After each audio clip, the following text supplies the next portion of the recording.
Poison's a very weird type to make a video about because for a really long time, it was undoubtedly one of the single worst types in the entire game. And I'm not doing like a YouTuber exaggeration here. Like Poison was literally the second or the third worst in the game for pretty much all of the first 5 generations of Pokemon. And that's part of the reason why there have only been 3 Pokemon that are Poison type that have ever won the World Championships. However, nowadays, Poison is actually a really good, really respectable type, and often it's a type that you would love to have on your team if you can fit it. And the primary thing that changed was actually not necessarily something to do with Poison type, but with the addition of a new type in Fairy. Fairy is pretty much widely agreed upon as the single best type in the game. It's just ridiculous. It's partially because the Pokemon themselves are so strong, but the type itself is also very, very good. Poison is a great matchup against Fairy type Pokemon, not only resisting their attacks, but also being able to hit them in return for super effective damage. And I wanted to talk about this before we jump into the actual list itself, because I think it's important context. Like a lot of what makes these specific Poison type Pokemon the best is their relation to the Fairy type Pokemon that were popular around them. It's also a bit of an explanation as to why a lot of the Poison type Pokemon on this list are Poison type Pokemon that did well like following the release of X and Y and the Fairy type. Not that every Pokemon on here is, you know, from generation 8 or 9 or whatever. Actually, the first Pokemon we're going to talk about, coming in at the number 10 slot, is actually a classic from generation 1, Nidoqueen. Now, actually, I have to make a correction. I made a mistake, actually, which is that in my best ground type video, if you watched that one, the 10th best Pokemon on that list was Nidoking. Here I'm putting Nidoqueen on the list, and Nidoking's not making it on. So this isn't like me being like, oh, you know, Nidoking was a better ground type and Nidoqueen was a better poison type, which I guess would be cool, but actually, I made a mistake. Basically, when I was doing research for my best ground type video, I missed one of Nidoqueen's results, which, in my opinion, makes it better than Nidoking overall. Specifically, the result that I missed was that Nidoqueen is actually the Japanese national champion from 2018. That makes it sound like Nidoqueen's the player. Sorry, Nidoqueen was present on the Japanese national champion winning team in 2018. It also managed to top cut the world championships when Brendan Zhang used it that same year. So what was it that made Nidoqueen so good? Well, Nidoqueen is a ground and a poison type Pokemon with a couple, I would say, somewhat unusual things that are going for it. It's extremely similar to Nidoking, except it's a little bit slower and a little bit weaker and a fair bit bulkier. What makes both of the Nidos worth using has to do with their typing and their ability. Both Nidoking and Nidoqueen are ground and poison type Pokemon, but really what makes them worth using isn't specifically the combination of ground and poison. It's the fact that they're both good special attackers. Ground type special attacking Pokemon are really hard to come by, but they're really valuable because the move Earth Power is really, really valuable, and like Earthquake has a drawback of hitting your partner, and also special attackers don't care about Intimidate. One of the main ground weak Pokemon that you'd like to hit with your moves is Incineroar, who weakens all physical attacks. So part of the answer is that, you know, Nidoqueen is a special attacking ground type Pokemon, and it also is a poison type as well. The other main reason to use Nidoqueen, though, has to do with its ability, Sheer Force. This ability will power up all of Nidoqueen's moves that have some kind of secondary effect. So like Ice Beam's chance to freeze or Earth Power's chance to drop special defense, right? And what Sheer Force does is it takes away that secondary effect, it makes it so it never happens, and gives you a power boost instead, basically trading some of your potential upside that won't happen all the time for a more consistent damage boost. And I've talked about this before, but this ability in particular has a really weird interaction with the item Life Orb, where basically the Life Orb item gives you a power boost, but also has some recoil damage that you take whenever you hit something. And if you have the combination of both Life Orb and Sheer Force, and you use a move that has a secondary effect, you get both the power boost from Life Orb and the power boost from Sheer Force, but you don't take the Life Orb recoil. This is why a Pokemon like Nidoqueen, who does not have a very high special attack stat, is still able to work as an offensive Pokemon because it gets basically 2 boosts for the price of, I guess, 1? Of course, it is worth noting that Nidoqueen was really only used in 2018. Like, I guess technically it saw a little bit of play outside of that, but it was really only good in 2018. And a big reason for that is that Nidoqueen's specific typing and its specific move coverage were like perfectly suited for that specific format and for the Pokemon that people were using. 2018 was a time where like the Fire, Water, Grass core was everywhere. Like everybody had it. I think just in part because, well, like Incineroar was probably the best Pokemon in the game, and that was a fire type, and then the Kartana was one of the best grass types, and then Tapu Fini was the best water type, and like these were all super good Pokemon, and so yeah, people were using this core of 3 and other, like sometimes other grass and fire types as well, and they just did really well into what was popular at the time. This is a slight tangent, but this is probably because fire, water, and grass types all struggle with dragon type Pokemon, but during Sun and Moon, the Tapu Pokemon were like unbelievably good, and they're all fairy types, so fairy types were up, which made dragon types go down, which made fire, water, and grass types rise in relative value. Anyway, for whatever reason, Nidoqueen gets ridiculously good move coverage. Like, it gets Ice Beam, Thunderbolt, Flamethrower, obviously Earth Power, Sludge Bomb, and a bunch of other really weird moves that don't match its typing. And based on the specific Pokemon that people were using during 2018, during Sun and Moon, Nidoqueen was able to hit basically everything for super effective damage. Earth Power hit the fire types in the Fire, Water, Grass core, Ice Beam hit the grass types, and the only real water type Pokemon that was used at the time was Tapu Fini, which is weak to Sludge Bomb. For context, Tapu Fini at the World Championships was used at over 40% of the teams, and the next most used water type was Ludicolo, who was used on 4%. In general, at the World Championships that year, the 5 most used Pokemon were Landorus, Therian, Incineroar, Tapu Fini, Kartana, and Tapu Koko. Nidoqueen had the ability to one-shot every single one of these Pokemon, and part of the reason why Nidoqueen was used this year over Nidoking was because it had such an incredibly good matchup with its typing and its ability to like just output huge damage that it actually didn't really need the extra power boost or the extra speed boost. So the extra bulk was actually really nice because it meant that Nidoqueen could often stick around for like 2 or 3 attacks. And again, if you're threatening a one-shot every time you attack, that's actually pretty valuable. Overall, Nidoqueen definitely has the stats of a Gen 1 Pokemon, so I don't think it's necessarily going to be a Pokemon that we see again like all the time, but I do think it's a really cool Pokemon, and I definitely wanted to mention it here, especially because I think in hindsight, it should have been on the best ground type Pokemon list over Nidoking. Thankfully, these two Pokemon are super similar, so the information I gave there wasn't wrong, except for the specific Pokemon that I was talking about. Anyway, Nidoqueen actually isn't the only Gen 1 Pokemon on our list. Coming in at the number 9 slot is actually Muck, or more specifically, Alolan Muck. During the 2017 season, which was the first year of Pokemon Sun and Moon, Alolan Muck was a really good Pokemon. It won 3 different regionals, it got 2nd, 4th, and top 8 at the International Championships, and it even finished 6th at the World Championships. Personally, I really like Alolan Muck. I think the design is fun, and actually it's just a really fun Pokemon to play. It's a Dark and Poison type Pokemon, which have pretty good synergy together, given that basically Dark is weak to Bug and Fighting, which Poison resists both of, and Poison is weak to Psychic, which Dark is immune to. Oh, Dark is also weak to Fairy, which Poison resists as well. Basically, putting these two types together results in a Pokemon with only one weakness to ground. Given that Muck is actually a pretty bulky Pokemon and it doesn't have that many weaknesses, Muck during the 2017 era, when the power level wasn't like that ridiculous, was just a really fun bulky attacker that was great at sticking around and doing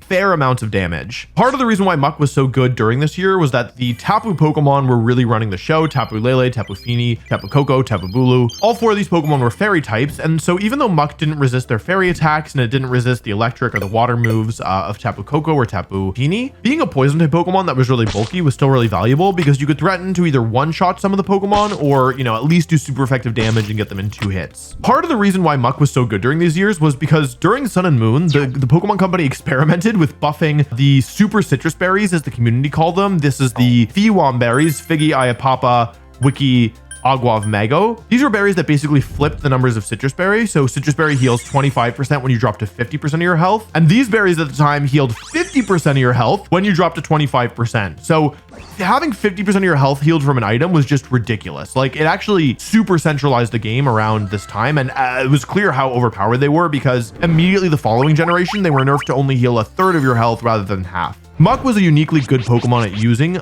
these berries though, because of its gluttony ability, which basically said, hey, instead of eating a berry that you can normally only eat at 25% of your health remaining, now eat it when you have 50%. For Muck, basically, this was just a citrus berry that gave you an extra 25% of your health. Muck was actually even able to use some fun moves, like you could in theory use Recycle to get the berry back, which basically allowed you to store or recover, which is pretty neat. And had some other cool tech moves as well, like Shadow Sneak for a little priority and Flamethrower as a way to delete Kartana. The Muck that actually top cut the World Championships that year used Flamethrower as a surprising way to just clear Kartana off the board. Muck hasn't really seen any mainstream usage since 2017. It is used occasionally nowadays, though not as this more bulky attacker, but instead as this really gimmicky strategy where basically you use Muck with Smeargle and you use Muck's other ability, which is the Power of Alchemy, which basically says when the Muck's partner faints, Muck will copy its ability. The general strategy is you try to pass the ability Moody to Muck, which gives you 2 stat raises and 1 stat drop at the end of every turn. And you basically try and use this with Muck's move minimized to make it impossible to hit. So you slow the game down to a crawl, you let these boosts build up over time, and then you have a better Pokemon like Calyrex Shadow or sometimes Flamigo come in and copy the stat boost so that you have, yeah, basically just this super souped up Pokemon. It's a funny strategy, but it is really gimmicky. And so it's mostly used for like YouTube content or for people who are like really, yeah, like want to play the game in one specific way. I kind of miss the old muck. I miss the muck that was actually like an actual Pokemon rather than the subject of a gimmick, but who knows? Maybe it'll be good again in the future. Personally, I hope so. I think it's a really fun Pokemon. Okay, being around all these poison types is kind of intimidating. What are you doing here? You're not even a poison type. Get out of here. Shoot. Anyway, I feel like they're all just kind of imposing, right? And they could probably eat me if they wanted to. Honestly, it's kind of a scary thought. Maybe I'll just sit here and take a break for a second just to detox. I wonder when my break is over. If only there was some kind of timekeeping device that I could use to tell. Oh, a watch? From this video's sponsor, Holzkern? What a great idea. Holzkern sells watches and jewelry made from natural materials, suitable for men, women, and everyone otherwise or in between. We've worked with Holzkern as a sponsor of this channel for quite a while at this point, and I can say wholeheartedly that I really love their products. I've worn a Holzkern watch most days for the last couple of years now. I've also given them as gifts a ton of times. I even got one for Incineroar, even though he's not supposed to be in this video. Doesn't it look great on him? I love that Holzkern products are made in small quantities. It makes every piece feel unique, and gives me the comfort of knowing that they're produced responsibly. Each piece also comes with a 2-year guarantee. Now I know what you're thinking. Wolf, I live in the middle of the Asado Desert, and I'm sure that shipping there is going to be expensive, right? Wrong. Holzkern offers free worldwide shipping, and it'll get there before you can say Earthworm, which is also not a poison type, and wouldn't be on the best steel type video anyway. Use code Wolfey or click the link in the description to save 15% off your order and get yourself or a loved one something special. Thanks again to Holzkern for sponsoring this video. Oh, would you look at the time? Break's over. Anyway, speaking of the World Championships, let's talk about the number 8 slot in our list, Toxicroak, who is actually one of the 3 Pokemon that is a poison type who has won the World Championships. Now, it probably seems strange that there are 7 Pokemon above Toxicroak and only 2 of them have won Worlds, but Toxicroak won the World Championships back in 2009, which, like, it's not like diminishing Toxicroak's, accomplishment that it won in 2009, but the game was very different back then, and Toxicroak really hasn't had that much success since then. It did win Worlds in 2009, and it actually managed to come back and win an International in 2019, as well as 2 different regional championships in 2019 as well. So it's not like it's only had success there. Originally, I actually had Toxicroak at 10th on this list, but after, going through some of the data, I felt like it had to be higher. Basically, what makes Toxicroak strong is its access to the ability Dry Skin. Dry Skin's an ability that will deal damage at the end of every turn to the user if it is in the strong sunlight weather condition, but will heal the user at the end of every turn if it's raining. It also not only makes the user totally immune to water type attacks, but also heals them whenever it gets hit by one. Basically, this makes Toxicroak really strong in formats where the power level is lower, but also where there's a really powerful water type based strategy. Normally when rain is like the best strategy, right? Then Toxicroak becomes very valuable. In particular, part of the reason why Toxicroak was so strong during Sun and Moon, or during Ultra Sun and Moon, is because it had such a good matchup into Kyogre. Kyogre, obviously one of the strongest Pokemon of all time, period. Toxicroak actually serves as a really annoying nuisance to it. In 2009, Kyogre wasn't legal when it won the World Championships, but rain was a really prevalent strategy back then. Just, set up the rain dance and then, I don't know, just try and win the game with that, basically overwhelm the opponent with water type damage. So having a Pokemon totally immune to water type moves was a pretty big deal. Toxicroak also has some other stuff going for it. It has access to Fake Out and Feint, both really useful supporting damaging moves. It can use the move Low Kick, which does more damage the heavier the target is, which is really useful against the restricted Pokemon who are all like really heavy. And Sucker Punch is a priority move, is actually pretty nice, especially because Toxicroak is quadruple weak to Psychic, so giving you a priority dark type attack is pretty nice there. It also lets Toxicroak attack before Kyogre can move, meaning that it can weaken Water Spout's damage before its partner has to take it. It's not a Pokemon that I expect to be like super popular ever, but I could see it making a comeback in the future, and it has had enough success over the years that I think it's definitely one of the best poison type Pokemon of all time. I also definitely couldn't leave it off the list. Like, again, only 3 poison types have ever won the World Championship, so Toxicroak definitely had to be here somewhere.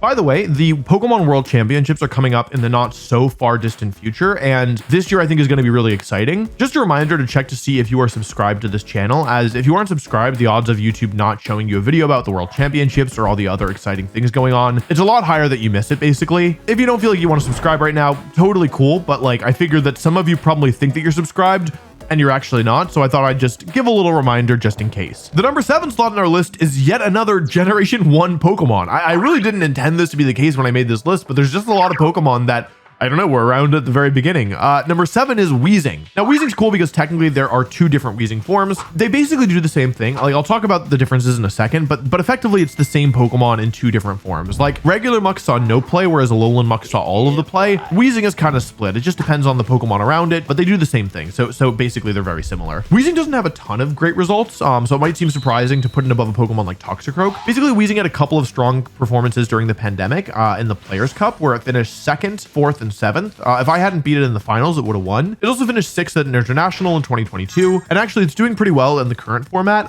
2 different Wheezing teams actually managed to make top cut at the single largest Pokemon tournament ever in Europe. Wheezing basically is a really cool Pokemon. As most of you probably know, it has this really unique ability called neutralizing gas. This ability shuts off almost every other ability in the game and basically forces the game to be played without abilities, which is really interesting. It can be really frustrating to play against Wheezing because like many teams are built around their abilities, and so it changes the way the game is played from kind of executing your traditional strategy to trying to stop Wheezing and get it off the field so you can have your abilities active again. Wheezing's interesting because it basically forces you to build your team in a different way. Like normally you consider the strongest Pokemon for your team, like including all of their features, but when you have Wheezing on your team, you should be considering what the strongest Pokemon is for your team when it doesn't need its ability, or in a way that will still allow it to get value out of its ability, even though Wheezing will be on the field quite a lot. Both Wheezing and Galarian Wheezing have this ability, and they have the same stats as well. The really main difference is that they have a different typing. Regular Wheezing is pure poison type. Galarian Wheezing is poison and fairy type. Their other abilities differ as well, but basically, like, there's no real reason to use an ability other than neutralizing gas, so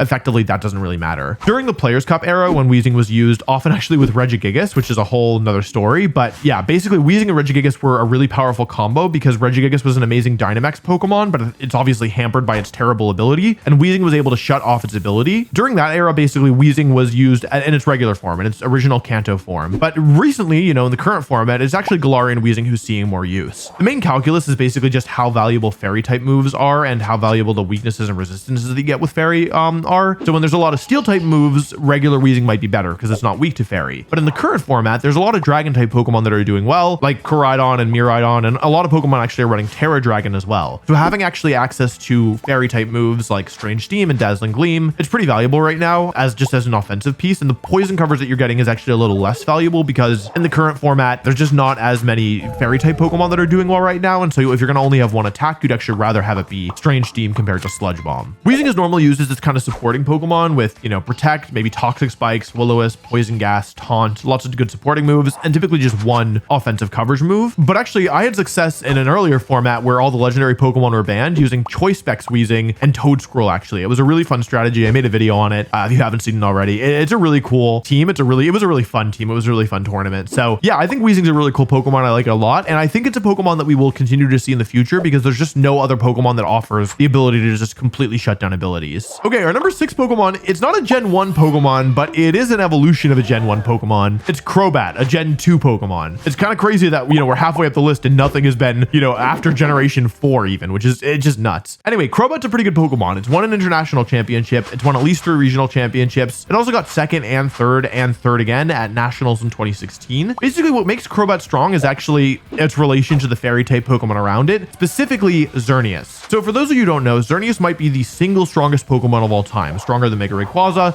stronger than Zacian. Xerneas in its prime is a Pokemon that I genuinely still, okay, I don't have literal nightmares about, but like it still makes me kind of shudder to think about the power of that Pokemon. This video is not about Xerneas, so I'm not going to go on my Xerneas rant here, but basically what you have to understand about Xerneas is that by giving up its item and clicking a move a single time, it would double its speed, special defense, and special attack. So it would basically immediately become this crazy raid boss with a ton of other things going for it. What made Crobat so good was number 1, that it was faster than Xerneas, so we could click Taunt before it tried to set up, stopping the setup entirely. Number 2, because it was faster and it was a flying type, it could also use Tailwind, so it could Tailwind first, and then outspeed Xerneas even after it doubled its speed, and maybe allow its partners to outspeed Xerneas too. The third thing though, and one of the main reasons to use Crobat, is its access to the Ice type move, Haze, which removes all stat boosts and stat drops from the field. Because of this, and because Crobat just had a lot of value in general, using Tailwind to support the team, Taunt to support the team, doing damage with Super Fang, which always does flat damage equal to half of the target's current HP. Stuttered a little bit there, but I think you get the point. It was able to work not only as this Pokemon that could really shut down Xerneas, but also as a Pokemon that just wasn't bad to have in general. Like, you still could get value out of it, even if the opponent wasn't popping off with Xerneas. Well, part of the reason that made Xerneas so strong is that, like, if you didn't use Haze on the exact turn where Xerneas set up, it might just outspeed and one-shot you on the following turn, so it actually wasn't that consistent, which is why being a poison type was so important for Crobat, as it was able to resist Fairy and get the Haze off, even if Xerneas was already boosted and was already outspeeding it. I think Crobat's really interesting because it fills a role that we've seen before of this fast supporting Pokemon, like Talonflame, Whimsicott, Tornadus all fall into this category. But because Xerneas was so good and because Crobat kind of uniquely matched up well into it, Crobat was actually like the best Pokemon for this specific role, even compared to Pokemon that are traditionally considered stronger. Now, the only bad thing that I can say about Crobat is that it's pretty much only been good when Xerneas is good, and Xerneas wasn't good after 2019. Like, Xerneas has only been legal effectively twice. It technically was legal a third time in 2022, but it didn't vibe with Dynamax, so it was just bad, and Zacian was broken, so yeah, it didn't match up well there. I don't think Crobat will come back without Xerneas or a similar Xerneas level fairy type threat, but I wouldn't be surprised if it came back at one point because, like, yeah, it just matches up so well into the evil deer. Okay, coming in at number 5 is our first Pokemon that's actually from a recent gen. It's from, I guess, technically Generation 8. It's Sneasler. So I always struggle with Pokemon like Sneasler when I'm making these kind of lists because on the one hand, what you have to understand about Sneasler is that in a way it was really, really good. It did technically only win 3 regionals, which isn't bad, but you know, it's not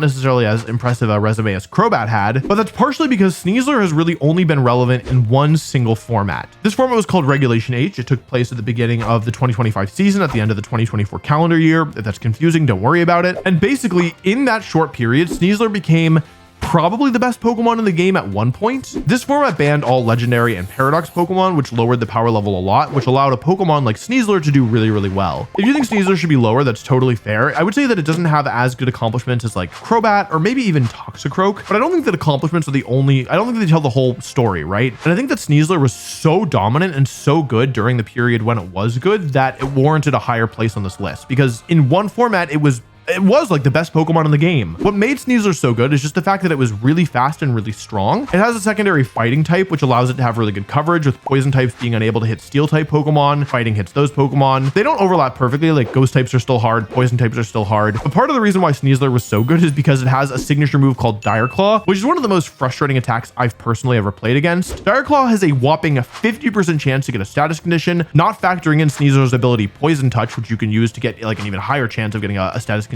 And 2 of those status conditions are really broken. One is paralysis and one is sleep. Hitting a Pokemon with a powerful move from a powerful attacker and having them fall asleep is just like ridiculous. Normally to get sleep, you either have to use a really slow Pokemon who never misses or a faster Pokemon who can miss. And there's literally items built in to stop moves like Sleep Powder and Spore from putting Pokemon to sleep. So to be able to do it with an offensive Pokemon that also, yeah, like does good damage and outspeeds everything, just crazy. I really don't know what they were thinking with this. Sneasler also has the ability Unburden, which lets it double its speed when its held item is consumed. This is really valuable because you could pair Sneasler with stuff like Indeedee to give it the Psychic Seed, basically making it both tankier and twice as fast. And you could also use items like White Herb or even Focus Sash, where when they would activate, you would just outspeed everything, even if they had speed control of their own. This isn't even talking about the fact that Sneasler also had some utility to offer with moves like Fake Out and Coaching. Maybe some people use Taunt, I actually don't remember, but I think it gets access to Taunt as well. And so it allowed players to use Sneasler differently depending on, yeah, what their team needed. Some players would use Sneasler purely offensively. Some players would use it as like a Pokemon that could do damage, but could also be used to spam Dire Claw. Some people would use it to like help support the team with Fake Out and Coaching. Honestly, I would say it was a cool Pokemon if not for the fact that Dire Claw is just stupid and I wish they never made it. And it was really frustrating to play against. Sneasler's only been out for a relatively short amount of time, like a year and a half at this point, maybe 2 years by the time, not even 2 years by the time the video will come out. So I think it's a Pokemon we could see more of. And actually Sneasler did well in a couple online tournaments in the format that we played most recently, the Regulation G format. It was actually paired with Miraidon to give it a fast fighting type attacker. It would use the Electric Seed there to activate Unburden. So I think we'll be seeing more of Sneasler in the future. I just don't know if I want that to happen. Okay, our number 4 slot is actually our only legendary Pokemon on the list. And I think that technically, like, some of the lore nerds might say that it's not actually even a legendary Pokemon. It's Nihilego, the Ultra Beast. Nihilego has won 8 different regionals and an international, and it also got second at 2 different internationals as well, and also placed second at a regional in 2022. Most of Nihilego's success came from Pokemon Sun and Moon and Ultra Sun and Ultra Moon. It won regionals in all of 2017, 2018, and 2019, which were the 3 years that we played on those games. I would say that Nihilego was one of the better Ultra Beasts. I would say it's probably the 4th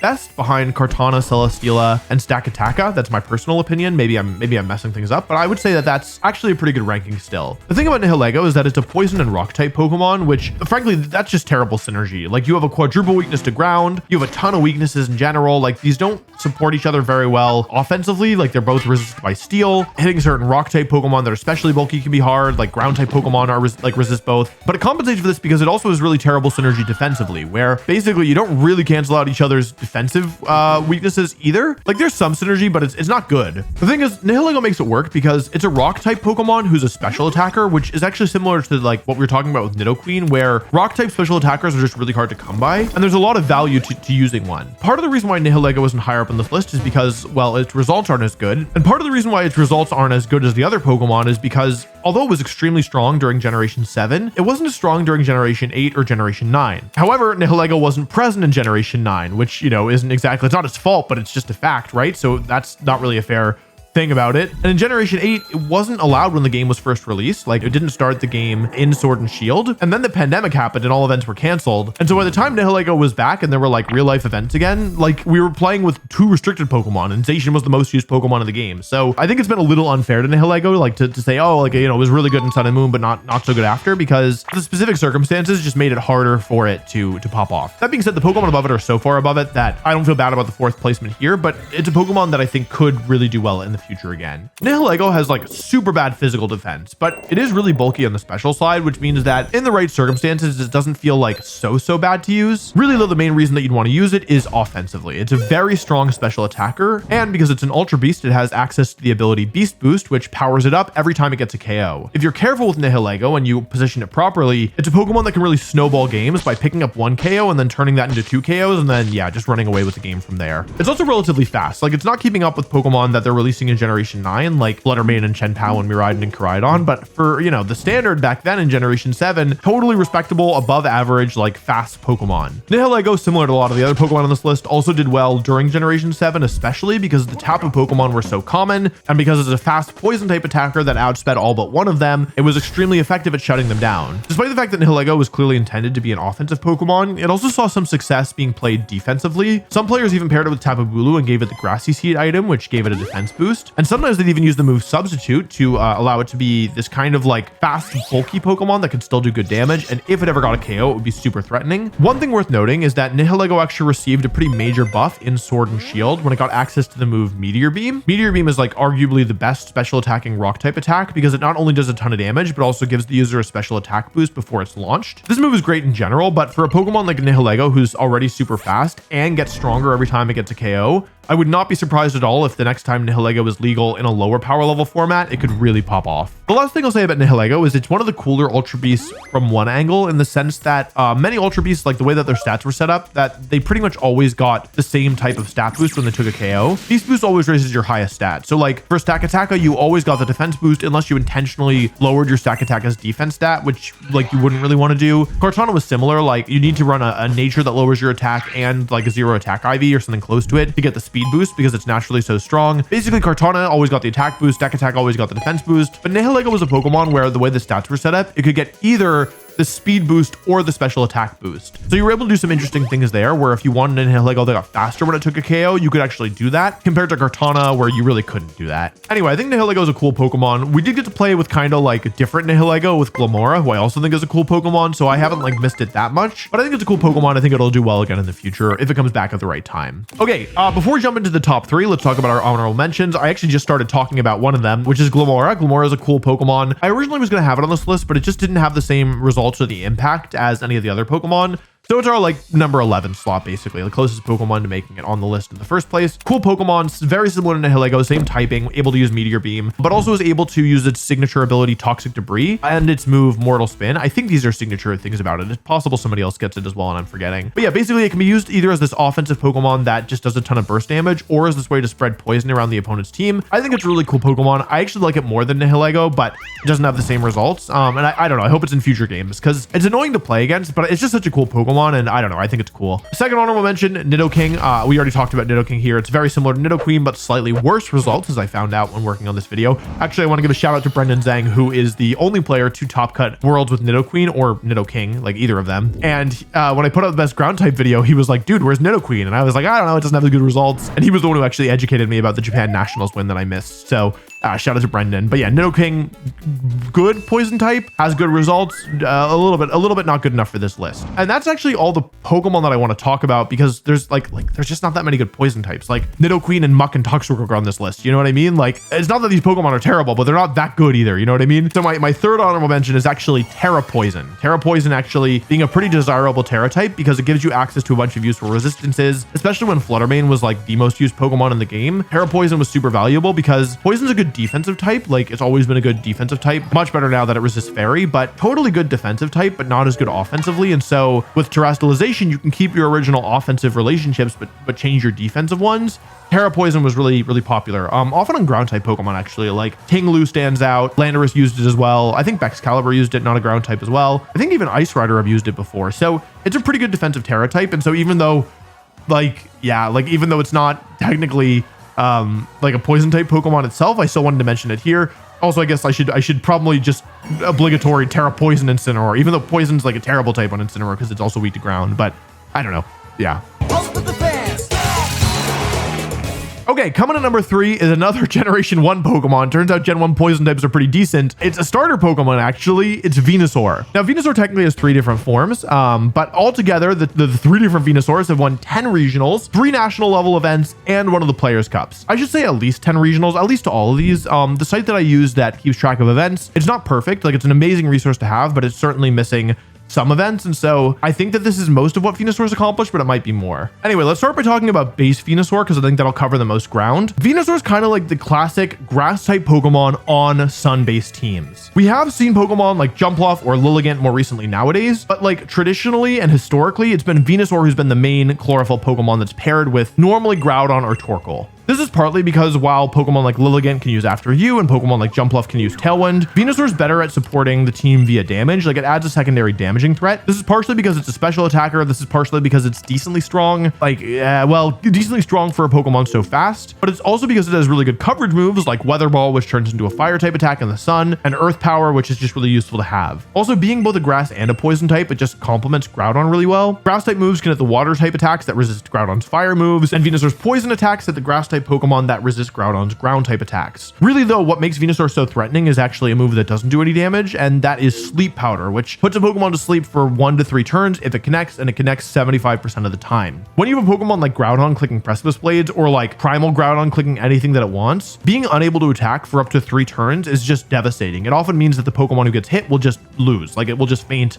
without being able to do anything. And because Venusaur is so fast, like it's gonna outspeed everything that doesn't have some form of like speed enhancement of its own, whether it's Prankster or Choice Scarf or whatever. And so it's really difficult to stop Venusaur from putting your Pokemon to sleep. One tool that you have is to use Prankster Taunt to try and, prevent Venusaur from attacking before it can Sleep Powder you. But again, because Venusaur is not that weak and because Groudon's so strong, this often turns into a weighted coin flip where you're not weighted for the good side. Gigantamax Venusaur we should talk about next, because it's really similar to base Venusaur. The only real difference is that in a Dynamax format, Pokemon could Dynamax. Gmax Venusaur was especially strong though, because number one, it just as a Dynamax attacker, you could use the Life Orb item rather than the Focus Sash item. Life Orb comboed really well with Dynamax, and so with the boost from power that Dynamax gave and the boost from power that the Life Orb gave and the extra bulk that you would get from Dynamaxing in the first place, you would suddenly have this extremely powerful fast attacker that could do tons of damage and was basically going to outspeed your whole team, kind of regardless of what you did. Venusaur's specific max moves were also threatening as well, like Max Quake raising your special defense was really valuable with Groudon because Groudon is already kind of tanky, especially with Assault Vest, and Max Ooze could be used to power up Venusaur even further. The real reason why Gmax Venusaur was so threatening though was because of its signature Gmax attack,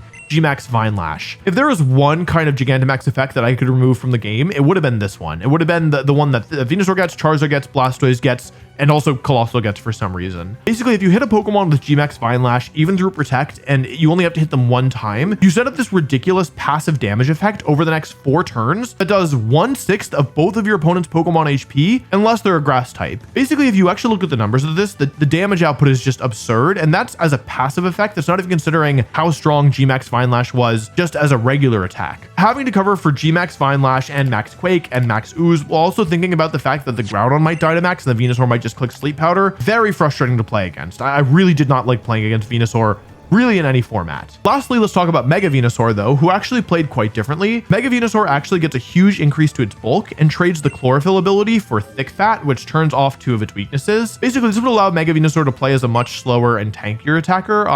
Actually, I know that they're missing a regional from this because I won a regional with Mega Venusaur, where basically I just wanted to use it to like Leech Seed and Giga Drain and kind of drain tank my way through opponents, playing it as this super bulky Pokemon rather than this fast and frail disruptive attacker. Some teams actually used both Mega Charizard Y and Mega Venusaur, where the idea was that they could use Mega Venusaur just without its Mega. If you wanted to Mega Evolve Charizard, you could still use like Chlorophyll Venusaur. Maybe you would Sleep Powder on the set as like this, Chlorophyll Pokemon. You would just give up your item. But if you didn't want Charizard, if Charizard wasn't good, you could bring your Venusaur and Mega Evolve it anyway. So you get value both ways. I thought it was actually like a pretty interesting way of playing the Pokemon. Anyway, Venusaur hasn't been doing quite as well recently. This is actually funny enough, partly due to power creep, but like it's because they've been making Pokemon that are so fast that Venusaur in the sun actually doesn't outspeed them. The biggest example of this is actually Fluttermane, who can get a speed boost in the harsh sunlight as well. And actually at only +1 speed, Fluttermane is so fast that it can actually outspeed Venusaur in the sun, who gets a +2 speed boost. The difference is just that great in their base stats. So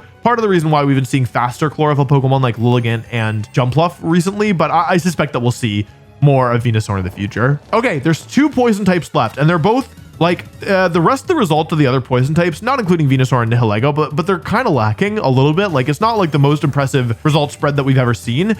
Not the case here. These Pokemon have ridiculous results. Coming in at number 2 is Gengar, or if you're extremely cultured, you might call it Genjar. Genjar. Gengar has at least 16 regional level wins, 3 national level wins, and it's won the world championship once. Gengar is our second Pokemon who's won the world championships.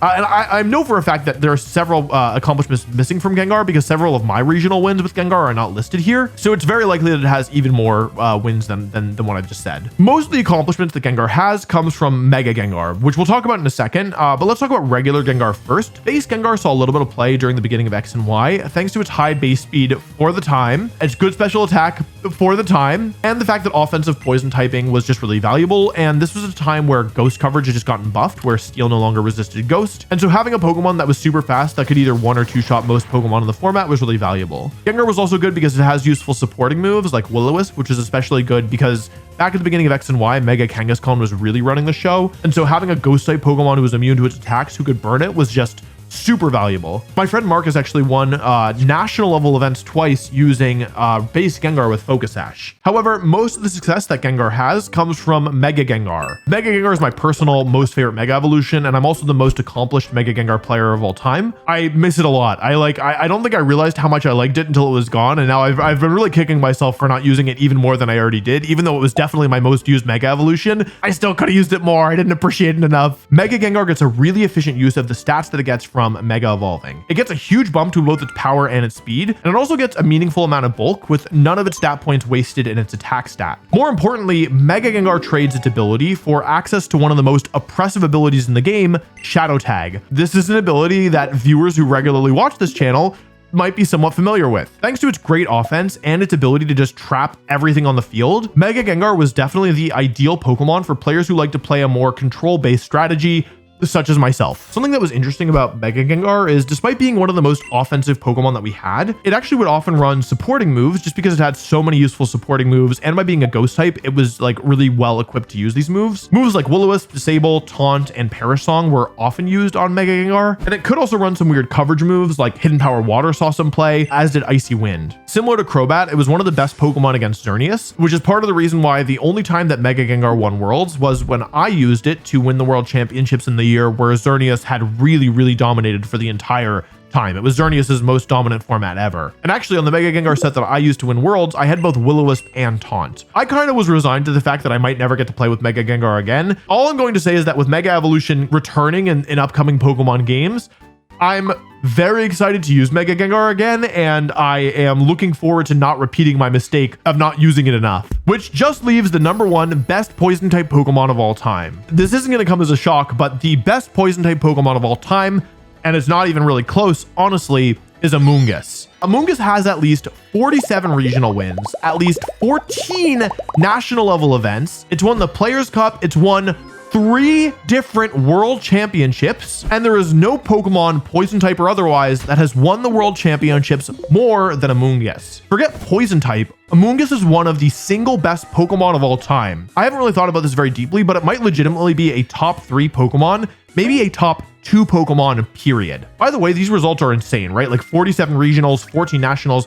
This might be better than actually any Pokemon I've covered. This actually might be better than Incineroar. I gotta check. And this is only with what I could find. Like, this is missing a lot of stuff. I know that I have at least 4 different event wins with Amoonguss that aren't mentioned here, like that aren't recorded on the site. It could be well over 50 regionals, over 15 national level events. It's actually crazy. Anyway, what makes Amoonguss so good? Well, it's a grass and poison type, which I think is pretty decent synergy, right? Like, it's not amazing, but it's not terrible either. Poison is weak to ground, grass resists ground. Grass is weak to what? Bug. Poison resists bug. Okay, it's not amazing synergy, but the nice thing is that they don't overlap that much in terms of their weaknesses, and they each offer different resistances. So you get like a poison type Pokemon who can resist, water, and you get a grass type Pokemon who can resist fighting, right? And so, yeah, it overall works together. But really what makes Amoonguss so good is a combination of its stats and its moves and its ability. Basically, its moves are the easiest to talk about. The most infamous one is obviously Spore, being one of the most powerful moves in the game that puts whatever it hits to sleep and never misses. On top of that, though, it also gets access to Rage Powder, which is one of the most useful supporting tools in the game, offering redirection, allowing Amoonguss to force opponents to target itself rather than its partners. It also gets access to the attack Pollen Puff, which is an amazing move that can be used for damage if you target your opponent, or to heal your partner for up to 50% of their maximum health, which is just ridiculous. Like, a move this good on a Pokemon already so good is kind of nuts if you ask me. And it has access to the ability Regenerator, which heals it of a third of its maximum HP every time it switches out, which synergizes really well with Rage Powder. You can force your opponent to target you and then kind of just like invalidate the damage by switching out. Its stats are also really good. It's very slow, which allows it to be a very good Pokemon inside of Trick Room, whether you want to use it on your own Trick Room team or you want to use it to shut down your opponent's Trick Room strategy. And it's just so naturally bulky. Like, it's not very strong, and like, I guess none of its base stats are super high, but when you put it all together, it just becomes extremely difficult to remove, especially when you're training it, especially with a focus in bulk. Like, it's possible for Amoonguss to survive Calyrex Ice Rider Glacial Lance, which is crazy. Like, that's a super effective attack and Amoonguss can survive it.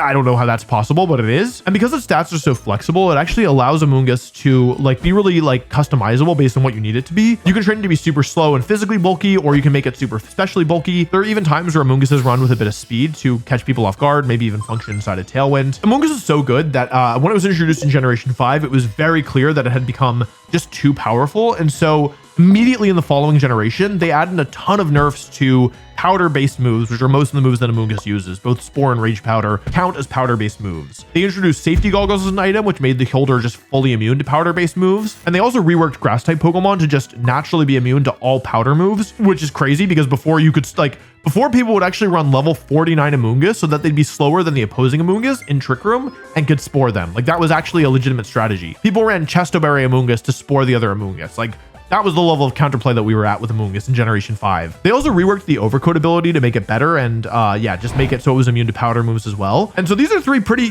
meaningful nerfs, right? But despite that, Amoonguss is still untouchable. Like, it's still winning the world championships in Generation 9. It's still consistently performing well. I just won 2 tournaments back-to-back at the time I'm recording this with Amoonguss. Actually, sorry, 3 tournaments back-to-back with Amoonguss, excuse me. And I think what's funny is that there are very, very few Pokemon from Generation 5 that are still good today, right? Even the Pokemon that were dominating back then, even the legendary Pokemon that were like the best in the game, Terrakion, Thundurus, Landorus, they're all either not present at all or a shadow of their former selves, nowhere near close to the dominance that they had back then. And yet Amoonguss is still remaining. It's still the Pokemon that is performing well, that's on top. So I don't know. I think it's pretty funny that the Pokemon that has outlasted all these legendaries is a tiny little mushroom. Anyway, that's all the best poison type Pokemon. If you enjoyed this video, I have good news. This is a part of a series and I'm actually getting close to the end. I only have a couple more types left to cover before I've done all of them. So that'll be exciting. If you want to watch the most recent video I made, that should be the best fighting type Pokemon, I believe. That one's interesting. There's also 2 Pokemon that appeared on this list that spoilers appear there as well. So you can see kind of